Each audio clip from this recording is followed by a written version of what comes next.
everybody hear me? Yeah! Look at this, I arrived at a freaking Nautilus. This is beautiful. This is like my fantasy camp of how I want to arrive everywhere. Are you guys excited? Yeah! 120,000 people here over this weekend. Let's have a round of applause for the makers. Everybody here.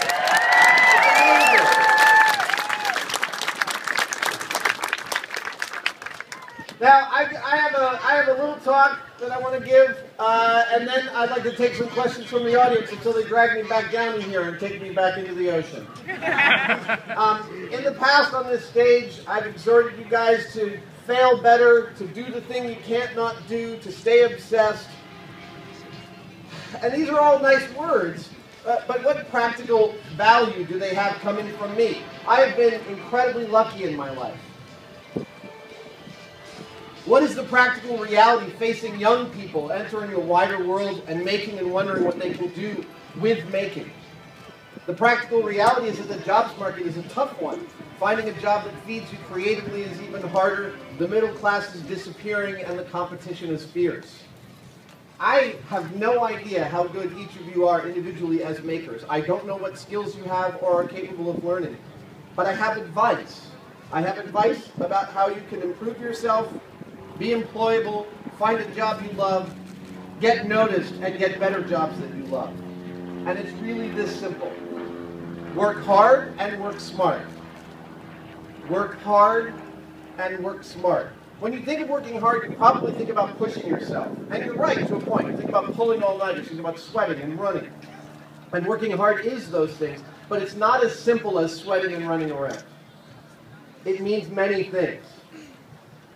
First of all, working hard and working smart means being present. Working on what's in front of you. Solving the problem that's on the workbench. Thinking about what you're doing. I'm going to be honest with you, young makers, most of your jobs, most of the jobs that you'll be doing are boring. Most of work is boring. If you think special effects is a great career, I'll tell you that 90% of it is crushingly exhausting. Drilling 300 holes in something, making 500 of something, putting 1,000,000 rivets in the outside of this thing wasn't fun, but people worked hard to make it beautiful. But focus, even when you're doing something boring, is not only incredibly meditative, it also actually ends up making it fun. And when you're doing this job and 90% of it is this crushingly boring stuff, how do you get to do that 10% that's really fun? You get to do it by earning the right to do it, by doing the crushingly boring stuff well. Yes!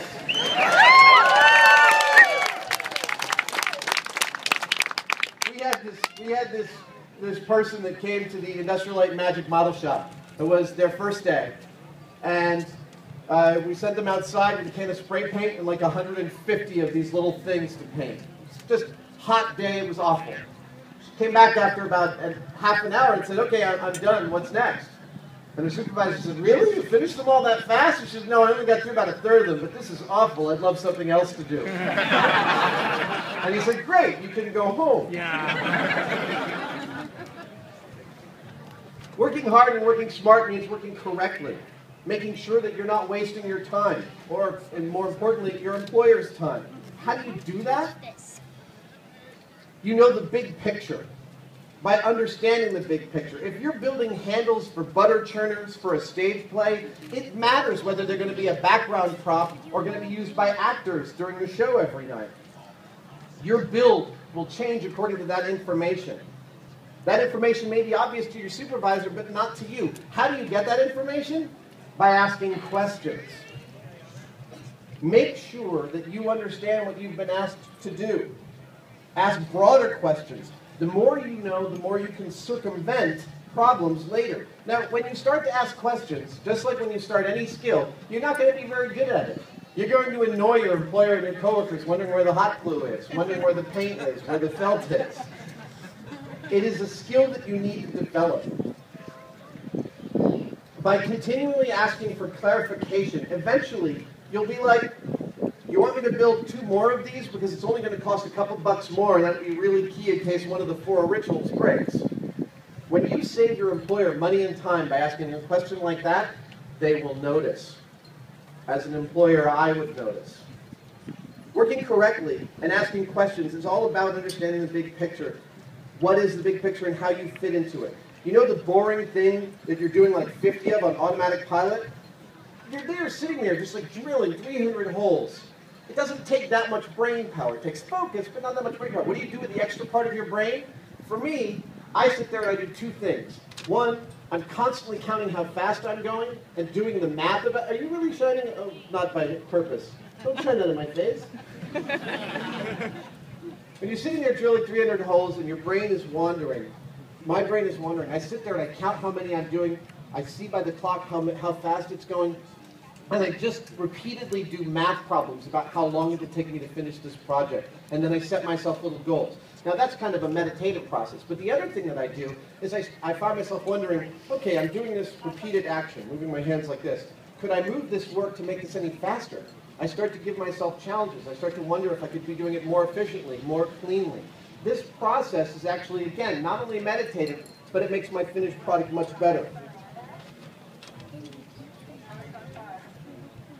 Working hard and working smart means collaborating. Boy, does it mean collaborating. I have seen people who would work 16-hour days to finish a job and they're killing themselves, but they don't like working with others and they refuse to ask for help. Thus, they're killing themselves needlessly and they're taking longer to finish than they should. Usually by like 30%, honestly. Collaborating is difficult. We are all so different. We each have a picture of what needs doing, and collaborating means making sure that we all have roughly the same picture. Jamie and I are very clearly very different. We both have the same thing, though, about building. We need to build something in our minds before we build it with our hands.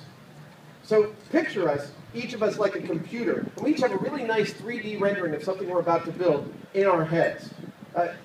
We need to get those to match so that when we go off and make parts separately, that they'll fit each other. With computers, this is easy. Just a thumb drive and the transfer is trivial. Jamie and I transfer that information through a process we call arguing. Working with each other collaboratively means having humility. I can't stress this enough. It means giving up your idea because a better one just came up. There is nothing I find more boring than arguing with somebody over an idea because they want their idea to be the one that gets used, not the right idea. It means taking responsibility when you've screwed up. Buck passers, people who are never at fault. It's always somebody else's fault. It's always something else. The sun was hot. Somebody was there. The dog ate that page. It's not my fault. Buck passers are, in my mind, lazy thinkers. They may be working really hard, but I have no use for someone that can't take the blame when they've messed up. Take the blame, move on. It's not that important. Working hard and smart means communication. On one level, that simply means keeping your supervisor apprised of how your work is going, but it also means letting them know if it's going in a direction they might not expect. Let them know that the threads for that hose they handed you don't match the threads of the pipe that you think your piece is attaching to. If you're wrong, you've wasted 30 seconds of their time. If you're right and you say nothing, you've wasted hours or maybe days. If you're right and you say something, they'll remember that. It means communicating with the others that you're working with. Are they waiting on your parts? How long will they wait? Boy, something smells good. It's like baked grease with sugar. I love fairgrounds. Can you save time by taking one of your collaborators' tasks and weaving it into your production? You'll never know if you don't discuss it. Working hard, I want to stress, does not mean working the fastest. Don't get me wrong, it's nice to put some hustle in your step. And I can't stand somebody who's on their way to do something who's surfing the web while they're walking over to do it. Yeah. It does, yeah, if you're going to surf the web at work, hide, please. It does mean being attentive and ready, but being the fastest doesn't gain you anything if rushing is your only goal. Simple rushing leads to mistakes, and mistakes slow you down far more than slowing down does. Working hard and smart means finishing. Means finishing the job that you started. Your goal shouldn't be just to do the thing that's in front of you times 50. It means finishing all 50.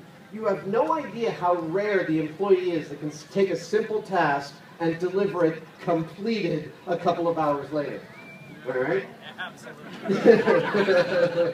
When I find a finisher, I really make sure to keep them around as long as I can. Also, working hard and smart doesn't require actually being smart. This is something that took me a while to get. There's a difference. I'm not saying that you should be dumb. I'm not saying that being smart is a liability. What I'm saying is that being smart is not nearly enough. I was a smart kid. I picked up a lot of things really easily, and I learned them quickly. And I actually believed in my late teens that this would mean that things would get handed to me easily. Oh, I want that job. I'm smart. They would probably give it to me. I was wrong.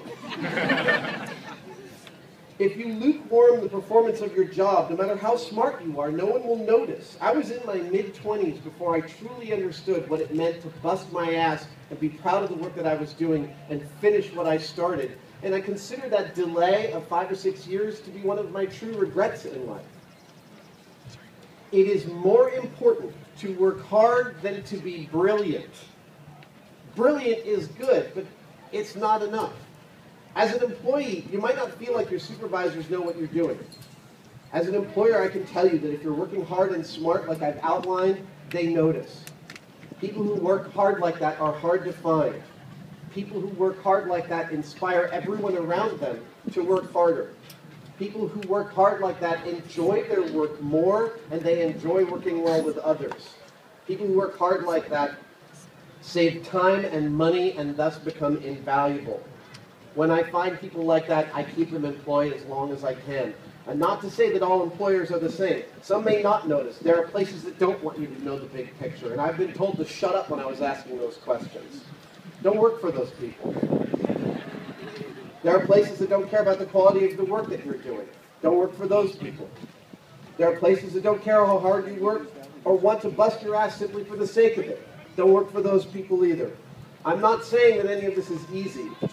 In fact, it's absolutely the opposite. But I'm saying that working hard and smart means that your work will be more satisfying, you will advance faster, and you will enjoy the work that you're doing, and you'll do better work. That's my speech today.